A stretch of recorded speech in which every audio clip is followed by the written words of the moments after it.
In the 3rd year of the reign of Jehoiakim king of Judah, Nebuchadnezzar king of Babylon came to Jerusalem and besieged it.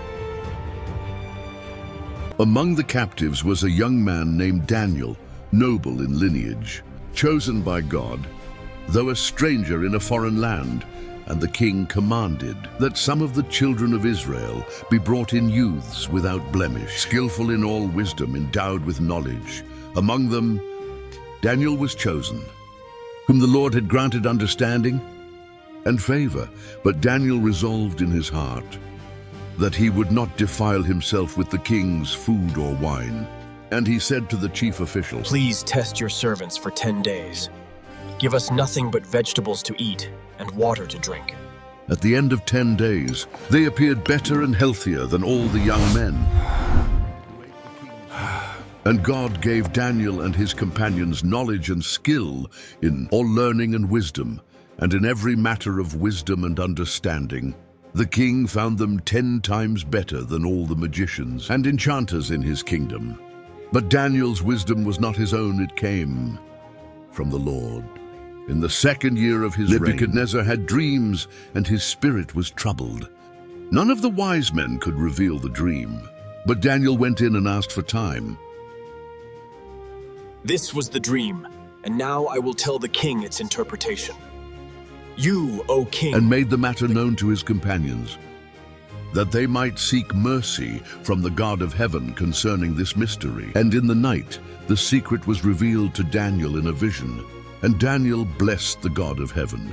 Daniel stood before the king and said, "There is a God in heaven who reveals mysteries, and he has made known to King Nebuchadnezzar what shall be in the latter days." Then Daniel told the king the dream and its interpretation, just as the Lord had revealed. Then King Nebuchadnezzar fell on his face before Daniel and said, "Truly, your God is God of gods and Lord of kings." And the king gave Daniel high honors and many great gifts. Of Babylon, and Darius the Mede received the kingdom. Now Daniel was distinguished above the governors and satraps, because an excellent spirit was in him. And the king planned to set him over the whole realm. Then the governors and satraps sought to find a charge against Daniel concerning the kingdom. But they could find no error or fault in him, because he was faithful.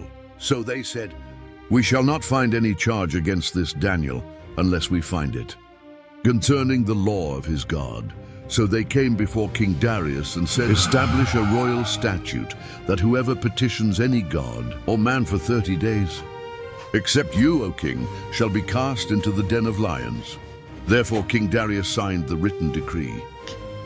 Now when Daniel knew that the writing was signed, he went home, and in his upper room, with his windows open toward Jerusalem, he knelt down on his knees 3 times that day, and prayed and gave thanks before his God, as was his custom since early days. Then these men assembled, and found Daniel praying and making supplication before his God. So they went before the king and said, "Daniel, who is one of the captives from Judah, does not show regard for you, O king, or for the decree that you have signed."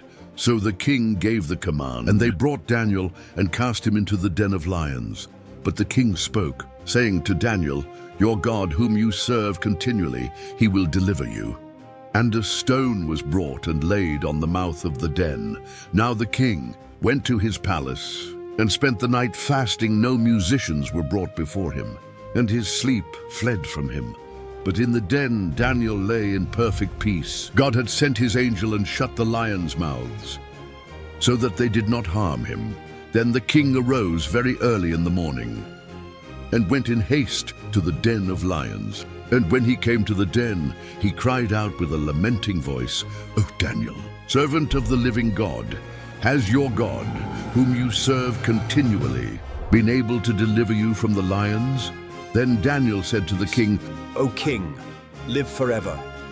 My God sent his angel and shut the lions' mouths, "Because I was found innocent before him, and also, O king, I have done no wrong before you." Then the king was exceedingly glad for him. and commanded that they should take Daniel up out of the den. So Daniel was taken up, and no injury was found on him, because he believed in his God. And the men who had accused Daniel were thrown into the den, and the lions overpowered them. Then King Darius wrote to all peoples, nations, and languages that dwell in all the earth, I make a decree, every dominion of my kingdom men must tremble and fear before the God of Daniel, for he is the living God, and his kingdom shall never be destroyed.